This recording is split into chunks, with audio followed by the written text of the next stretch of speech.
Soyez les bienvenus à Oran. Alors j'ai appris que Oran, c'est Wahan. Le Wahan, vous savez ce que ça veut dire?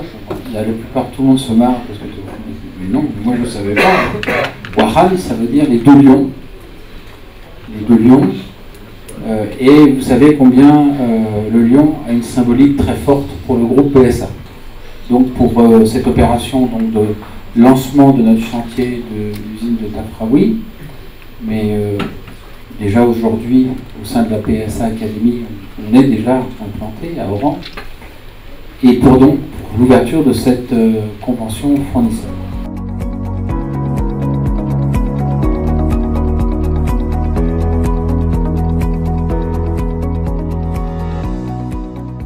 L'industrie automobile, c'est une industrie structurante et dans le contenu technologique et innovant, n'a pas besoin d'être appelé. Sur un autre plan, on sait que l'industrie automobile pratiquement occupe une place royale au niveau des échanges internationaux. Et sur un autre plan, l'industrie automobile, pratiquement c'est les 3/4 de la valeur ajoutée sont conférés pratiquement à la sous-traitance.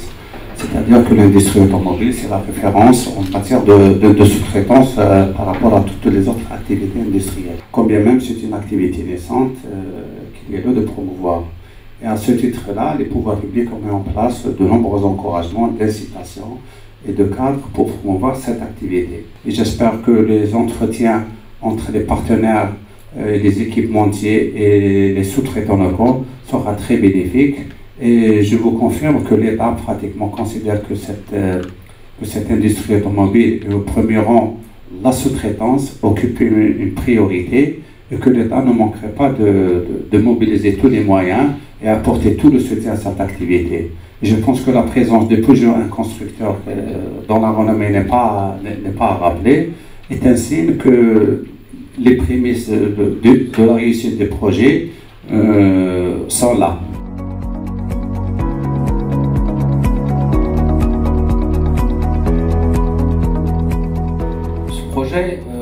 On l'a initié il y a 4 ans.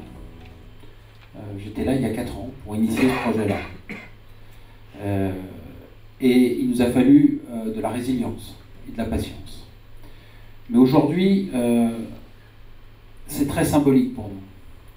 Le groupe PSA montre aujourd'hui sa détermination absolue à servir les clients algériens qui nous attendent, à servir les clients algériens en produits du groupe.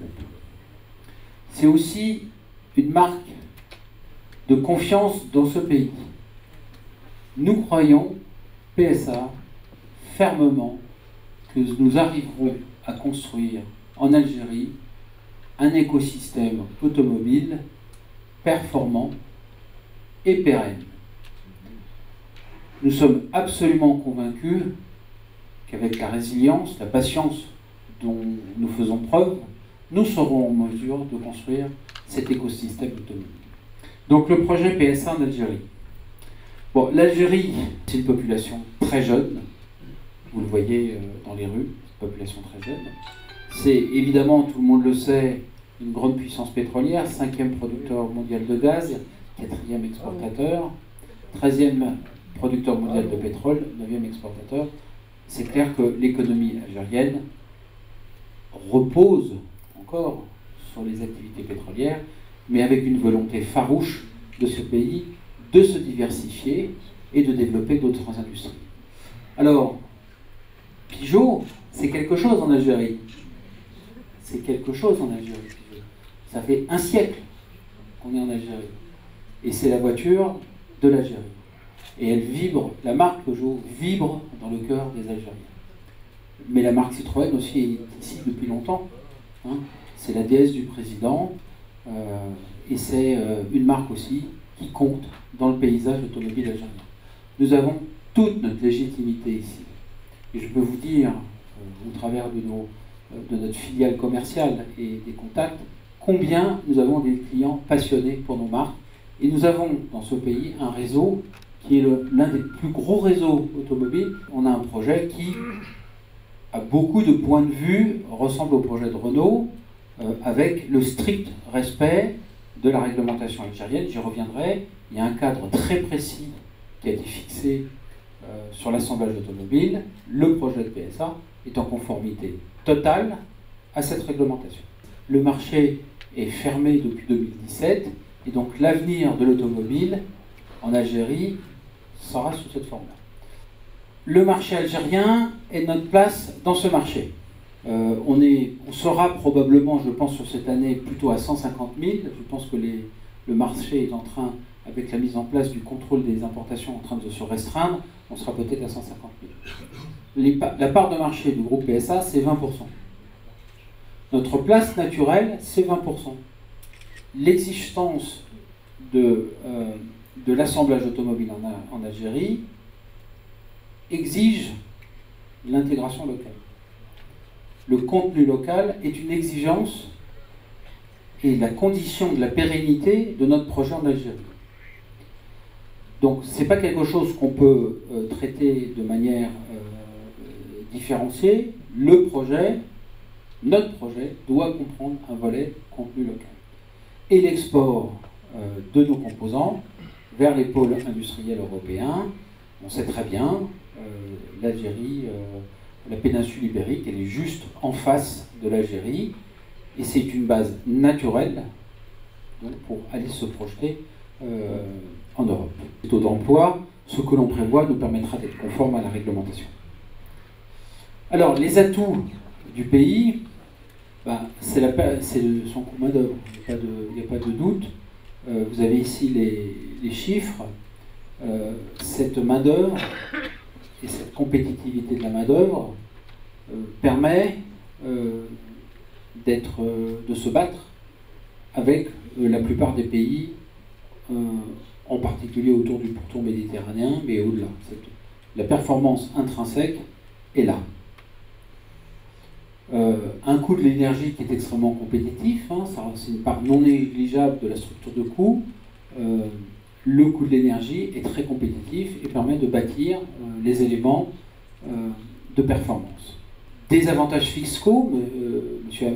Hamoudi l'a précisé, dans le cadre de la mise en place d'un projet nouveau, qui doit passer par un cycle de validation, bien sûr, mais ces avantages sont là, l'exonération des droits de douane, l'exonération de la TVA, et des prêts bonifiés donc, aux investisseurs. Donc ce sont des dispositifs qui existent en Algérie et qu'on peut activer au bénéfice des projets des industriels qui viennent se mettre en place. L'autre point qui est très important et sur lequel je voudrais insister, c'est que l'on trouve en Algérie des investisseurs de grande qualité, qui sont des professionnels qui ont réussi dans un domaine industriel et qui ont envie de se diversifier pour aller vers le développement de la filière automobile. On dit toujours que la JV 5149 en Algérie, c'est un problème. Moi, je dis, ça n'est pas un problème, c'est une chance. C'est une chance. C'est une chance parce que avec des partenaires de qualité, ils vous apportent finalement tout le savoir-faire et toute l'adaptation que nous ne possédons pas, et je dois bien avouer que PSA ne possède pas ce savoir-faire et on l'acquiert ici. Et tout est possible. Ça peut être également des accords de licence, il y a plein de possibilités avec des transferts de savoir-faire. Toutes les formules existent pour rendre accessible, je dirais, l'Algérie pour les investisseurs internationaux. En conclusion, on est des durs à cuire, on est quand même très très résilients. On ne lâchera pas. On y croit. Notre projet, il est ambitieux, mais il est conforme à la stratégie du pays. Il est parfaitement aligné à la stratégie du pays.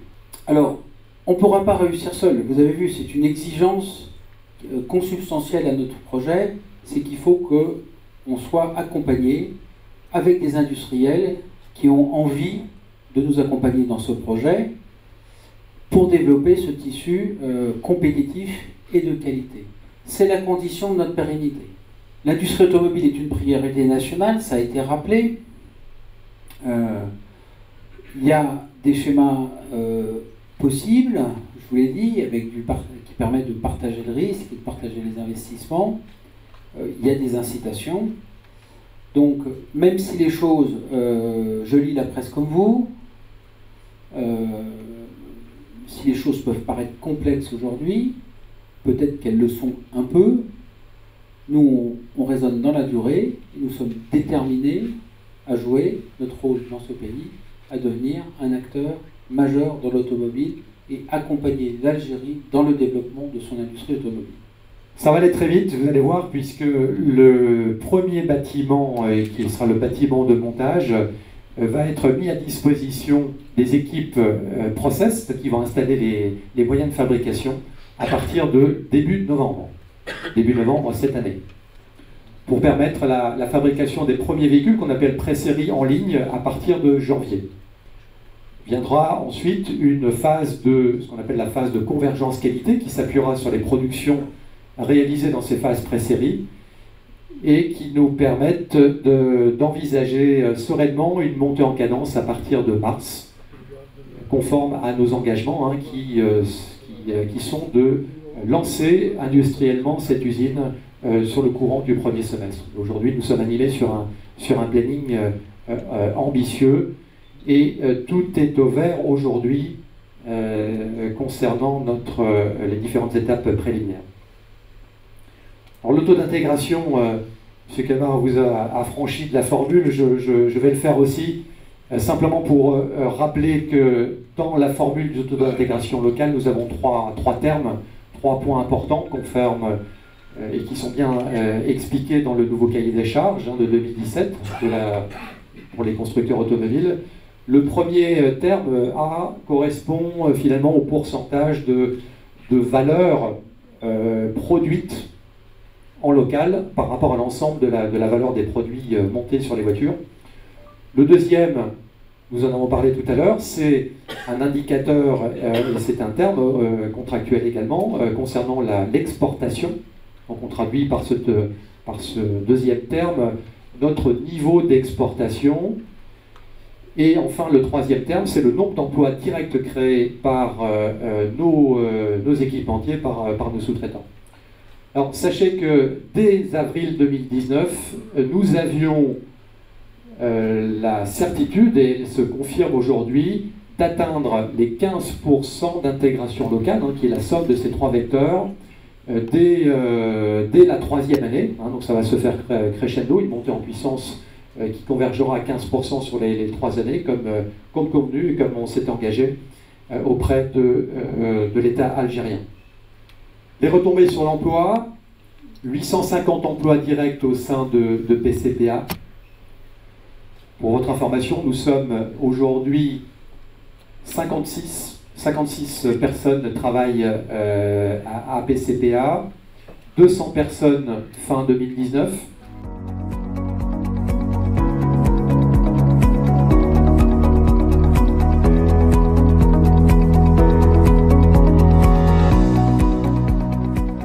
تجسست أهداف الحكومة ووزارة الصناعة والمناجم في تطوير صناعة السيارات، واليوم رانا نشوفوا مصنع جديد اللي يضاف للمصانع الأخرى، وين رانا نشوفوا فيها باللي لو كونستركتور المصنع بيجو عنده 49% من رأس المال، ونسبة هذه رأس المال هي حافز يا أخي في جدية المشروع، وكان حافز واحد آخر باش المشروع تكون عنده وثيرة تاع التجسد تاعو ولا ليكزيكيسيون تاعو تكون مليحة. فوالا هذه هي. دونك حنا ان شاء الله نامل باش هذا المصنع اللي راح يدخل حيز الانتاج في بداية السنة القادمة إن شاء الله يضاف للمصانع الأخرى، وإن شاء الله تكون كان الإضافة الثانية هي المناولة والانتجراسيون، دونك التصنيع الحقيقي، وإن شاء الله يكون هذا المشروع يزيد في القيمة المضافة للبلاد ويزيد مناصب شغل، وإن شاء الله ينقص لنا من الواردات. هي كي تحكم صناعة السيارات قريب 75% هي مناولة. هذه المصنع تلقاه ما يخدمش حاجة كبيرة، فهمتني؟ وهذه المناولة هذه من الطبع تكون عالمية، ما كانش واحد يخدم لك البياسه غير ليك، باسكو السياره اصلها هي سيارات عالميه.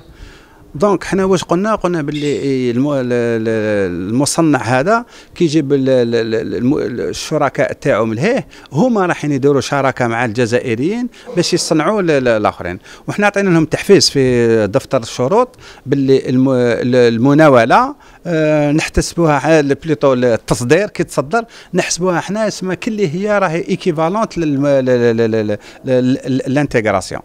دونك هذه هي، دونك احنا حفزناه، هي كاين كاع المزايا اللي مدوها للاستثمار، كاين المزايا اللي مديناها للمحيط، اللي مديناها المناوله، كاين كاع المزايا اللي مديناها من التصدير، هذوك كاينين، مي حنا زدنا لهم تحفيز باللي هذا اللي راح يصنع السياره اليوم لو كان يقدر يصدر كما يقول لك لي برودوي تاع لا سوتريطون تاع المناوله نحسبوهم له حنا كلي هي نسبه ادماج. هذه هي صح كما يقول لك في البدايه تكون صعبه، باسكو علاش كما نقول لك الكميه اللي راهي تنتج صغيره، مي كاين واحد اخرين، كاين اسواق جواريه تحكم تاع المغرب العربي الافريقي ولا الاوروبي وكذا منا، وين قادر هو هذا المصنع اللي راك شفتوا هنا بيجو ولا فولكسفاغن ولا رونو وكذا منا، قادر هو يحكم هذاك لي بياس اللي خدموهم هنا، يمدهم لي زيزين تاعو اللي جايين في الخارج. على بها كيما نقول لك، قلت لك القيمه تاع الشريك هذا كي يكون كونستركتور في راس المال امبورطون، هو اللي يقدر يمبوزي لهم، قال هاد لي بياس هدو منا اون كونتيتي، ماشي هذاك التصدير قال لك مريح، لا، باسكو علاش هذا لو كونستركتور عنده لا فيرتيكاليتي تاع العلاقات، صادر هو يبدا من الفوق يصمم، وهو اللي يخير المناولين لي سوتريطون، يخير وين يبيع، شكون يبيع، كيفاش يبيع، كيفاش يدير، كيفاش يصنع لو سيستيم دو كاليتي، كلش هو. دونك هو كيقول لك غدوه هذه نبعثها لا روماني تبيع يبعثها، كيقول لك هذه نبعثها في النيجيري يبيع. Donc nous on annonce 3 modèles. Pourquoi? Parce que faut quand même qu'on puisse servir les différents segments et la demande locale. Un seul modèle, à la limite, ça fonctionnait à l'époque où cette activité coexistait avec une activité de CBU.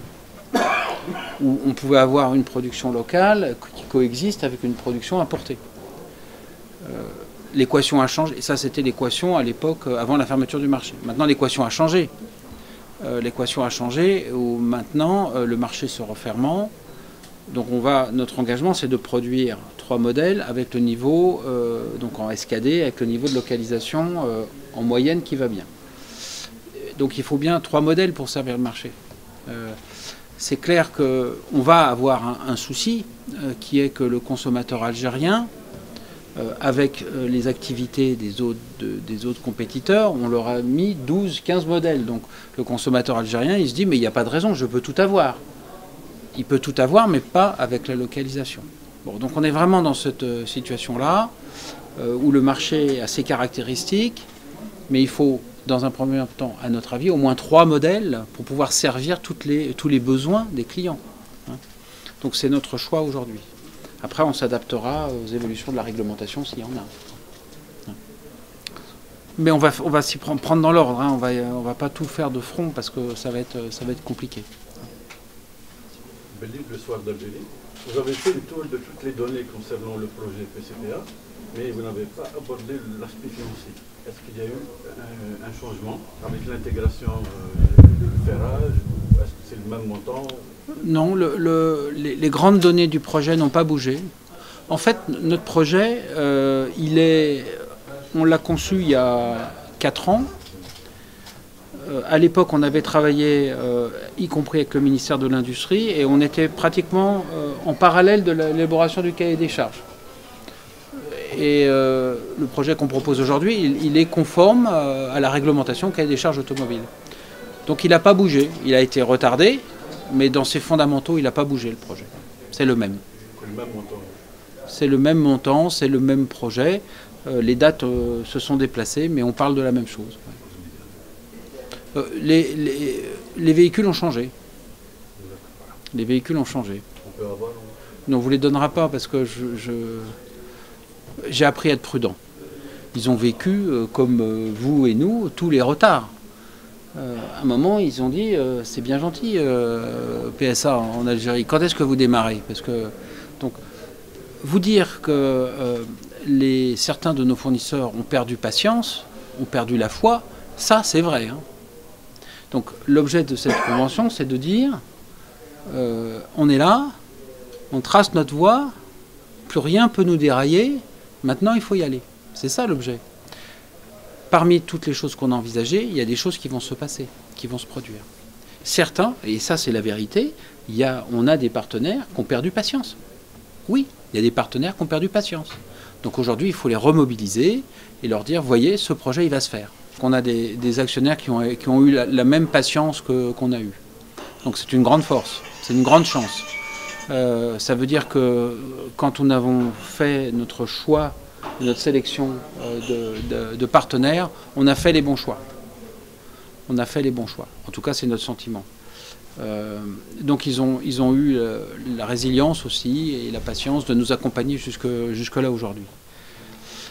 Moi, pourquoi je dis que c'est une chance, je crois l'avoir expliqué. On ne peut pas s'implanter en Algérie sans être accompagné par quelqu'un qui connaît ce pays, qui connaît ce marché, qui connaît ses particularités. Franchement, et avec le retour d'expérience, aujourd'hui, je peux le dire et je le pense profondément, avoir un partenaire, c'est nécessaire. Avoir un partenaire co-investisseur, c'est la garantie du fait qu'il est impliqué dans l'opération, c'est la bonne solution. Alors 49-51 ou 70-30, à la limite, tous les cocktails sont possibles, ça dépend. Donc ça me paraît franchement, je ne vois pas ça comme un inconvénient. Très sincèrement. Au contraire, c'est une chance. On ne peut pas, à mon avis, développer quelque chose de pérenne en Algérie sans s'appuyer avec des partenaires algériens, et on trouve des partenaires algériens. L'arrivée du partenaire public a fait l'objet d'une présentation en CPE. Enfin, toutes les étapes ont été faites. On a eu notre permis de construire. Enfin, toutes les étapes nécessaires ont été franchies. Alors, déjà, est-ce qu'on a reçu des garanties? Aucune. Aucune. La seule garantie que j'ai, c'est la réglementation et la loi. Je n'ai obtenu ni avantage, ni garantie de qui que ça soit. Aujourd'hui, et je vous l'ai dit, est-ce que c'est un risque? Est-ce que bien sûr, c'est un risque. Bien sûr, mais un marché qui potentiellement fait 450 000 voitures, dans lequel nous avons fait 20% de marché, dans lequel les clients nous réclament des voitures, et je vous garantis que les clients nous réclament nos voitures, on a un rôle à jouer.